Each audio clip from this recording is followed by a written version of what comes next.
As you would have heard through the day, Bill Shorten has declared the federal election will be a referendum on wages, and he plans to raise the minimum wage to a, quote, living wage.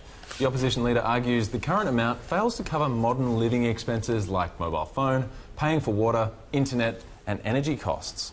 For tonight's Taking Stock, we're joined by Greg Baxter, partner at Newgate Communications, also Claire Kimball, founder of The Squiz and a former media advisor to Prime Minister Tony Abbott. Welcome to you both. Hello. Claire, Greg.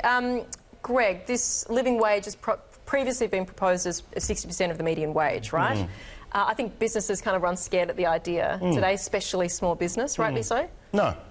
Okay, go. No, we've talked on this program before about New Start, which is ridiculously low. And looking at the figures, I mean, if you look at the median wage, you look at the average wage, whether it's full-time or part-time, all these figures are too low. I think the minimum wage is ridiculously low. I don't see how anyone could live on it, to be honest with you. Certainly not live on it out of poverty. But do you worry about the flow-on effects of raising that? No, I think the reality is, I mean, I think Shorten, I think what he's doing is right, because I think we've had very little wages growth for a long time. The ANU's study shows that living standards are actually at their lowest level, relatively speaking, I think, for the last 20 years. At the same time, the government's saying, well, you know, wages have actually picked up at the best rate for the last 3 years, so, you know, who do you believe? But the minimum wage, I just think, is way too low. Now, there's a cost, but this is no different to any other shift between capital and labour. And that's all we're seeing.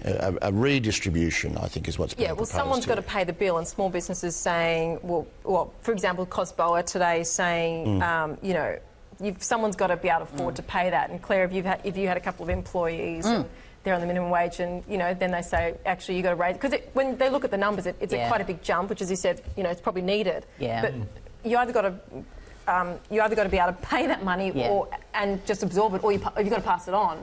Sometimes businesses might not be able to do either. And I think there's some important things that have been said today by the Reserve Bank Governor, who was speaking as well, who also acknowledged that there's something a bit fundamentally broken about the way these things are operating, and we're not quite sure where we're heading to, but it's not working where it is now, and that's very clear. Although we've said that for how many budgets, that the wage is too low, and you know, because New Start needs to be raised. It's been too low for too long. Exactly, and it's kind of universally agreed, right? That's right. It's becoming into the language now. In fact, Bill Shorten actually said we are witness to the idea that supply and demand in the labour market is enough to boost wages. That idea is now dying. So that is kind of something that we're all supposed to get on board with, and small businesses included. Yeah, but to be really clear, he hasn't committed to doing anything. Yeah, that's a good point. So, I mean, I think the rhetoric around this kind of stuff, particularly in the part of the cycle that we're in, can sometimes overtake some of this. And, you know, all of a sudden, we're in that period where this election is about... I think was the line today. Yeah, exactly. So but I think they will. I think they will do something on wages, because they should. They have to. And they'll be more than expected to. But the $1 million question is what? And I don't think anyone's been able to answer that, really. Well, the minimum wage, I think it was quoted today, is about $18 something. So, to your point about small business, so let's say that went up to $21 or $22, for example. $3 or $4 an hour. I mean, it's not... But percentage-wise, that's a big pay increase for all your employees. Well, I mean, it's still... Well, if you're a small business, presumably you don't have many employees. I wouldn't have thought that that's a huge impost for a lot of businesses. I'm sure there'd be a lot of small businesses would argue with that. But we're not just talking about small business. We're talking about people who have no economic power at all in the workplace. The working poor, as I think we now call them. You know, the people who are on these 0 hours contracts, and or they're contracted by labour hire firms. I think there's a lot of exploitation out there that's pretty well hidden. Well, to the other end of the spectrum entirely now. Entirely the other end of the spectrum. The much watched Forbes list saw Jeff Bezos retain the top spot as the list came out today. Donald Trump jumps 51 places, and the big one here, 21-year-old Kylie Jenner takes the crown as the youngest self-made billionaire ever. Now, the title sparked a lot of online outrage, with a lot of critics arguing, well, her family includes several multi-millionaires. So kind of begs the question, what is self-made these days? Claire, what do you think about this? I would say poor old Kylie Jenner, but clearly she's neither of those. She's not poor, she's not old. No. Rich young. Are you saying she's not self-made? Yeah, exactly. But there's clearly a lot of envy in this. Yes. She is a brand, and I think in this new way of making money from personal brands, she's nailed it. She's not involved in manufacturing anything. Yes. She doesn't pack anything. She doesn't send anything. Hardly any employees, I think. She owns 100% of the company, and she's just literally put a lipstick and a matching lip liner in a package with a name on it, and she's a billionaire. The life is not on her, right? It is absolutely not. Self-made. Self-made, absolutely. This is the question about, can you be self-made if your parents have millions and millions of dollars? There's a lot, actually. There's a lot of, words said out there about this implied safety net, which is spurring a whole lot of the entrepreneurialism that we do see, that if you fail, well, it's not going to be the end of the world. Do you think there's a bit of that in this Kardashian family? Well, I think Claire talked about envy. Now, whether she had a rich family behind her, she still multiplied what she started with significantly, well beyond what Kim Kardashian has already achieved. Right? So I'd say on that basis it's self-made. Forget about the starting point. I mean, there's plenty of rich kids that have blown their inheritance or gone crazy and shot their parents or, whatever. I mean, it's... I think we need to give her credit. And I think that there's part of this envy is that there's particularly online, is that people underestimate the talent of a lot of young women who are becoming, I think, demonstrably extremely good entrepreneurs in a lot of cases. And she would qualify. On that basis, I think, alone. And pretty much everyone that has a go at any of this has some sort of implied safety net, whether it's a good education or whether it's something like they have skills that someone has given them. Or the safety net is they know that they can afford to take the risk. Yeah. Because if it all goes belly up, they can do something else.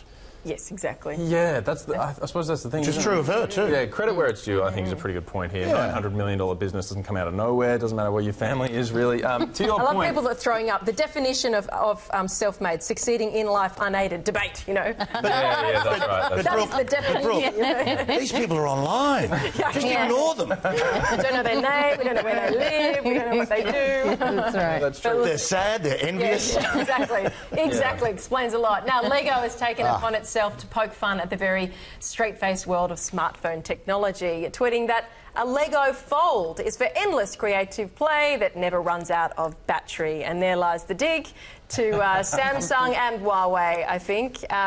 We've been looking at a lot of these little marketing-type wars lately. There's a few fun ones around. Do you think it hits the mark, Claire?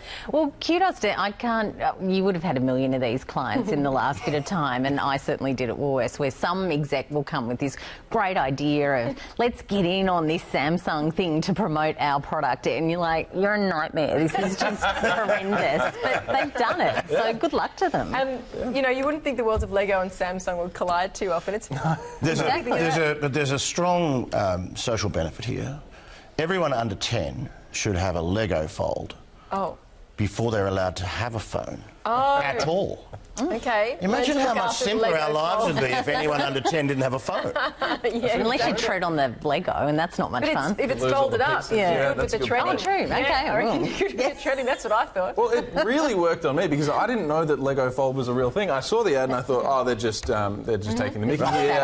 And then I looked it up. It's a real thing, and so now I know about it. And slam dunk market. Did it appeal to you? Yeah. Oh yeah. I mean, at $100 as opposed to a few thousand. And as I say, the battery doesn't wear out, Brooke. No. You get sucked in by the Look, marketing. we see a bit of this parasitic marketing as we get it. It's sometimes called. Does it? Are you like works? Claire? Or you just say, guys. Yeah, Of course it works. First of all, we're talking about it. Yes. Yeah. This thing has been all over the media worldwide for the last day or two. I think it's great. It's sort of it's poking the bear, but in a very gentle, humorous way, which is the best kind of poking the bear there is. Totally. And also the people who will buy are of that generation who will get the joke and think it's funny. So yeah, that's true. And it doesn't cost you much, right? $100. I can't believe it's $100. $100, and in terms of, it wouldn't have even cost that marketing-wise. They put a picture together, they tweet it out, away you go. People There's not even a video. I mean, the only people who don't like this are the marketing managers at Samsung. Yeah, probably won't see them zip back and go, actually, no. They go, it's not a phone. People don't get confused. I feel like that would be below them. Just to be clear. No, We talked about the Nike with Skechers and Puma yesterday as well. Did, yeah. That was a great one. If you want to see that one, go to the website because that was a funny one. Yeah. I reckon they pulled that off pretty well. Yeah, me too. I like Puma this got one. slammed for their take, but yeah, so you've got to be careful out there. Exactly. Thank you so much, Greg, Claire. Great to see you guys.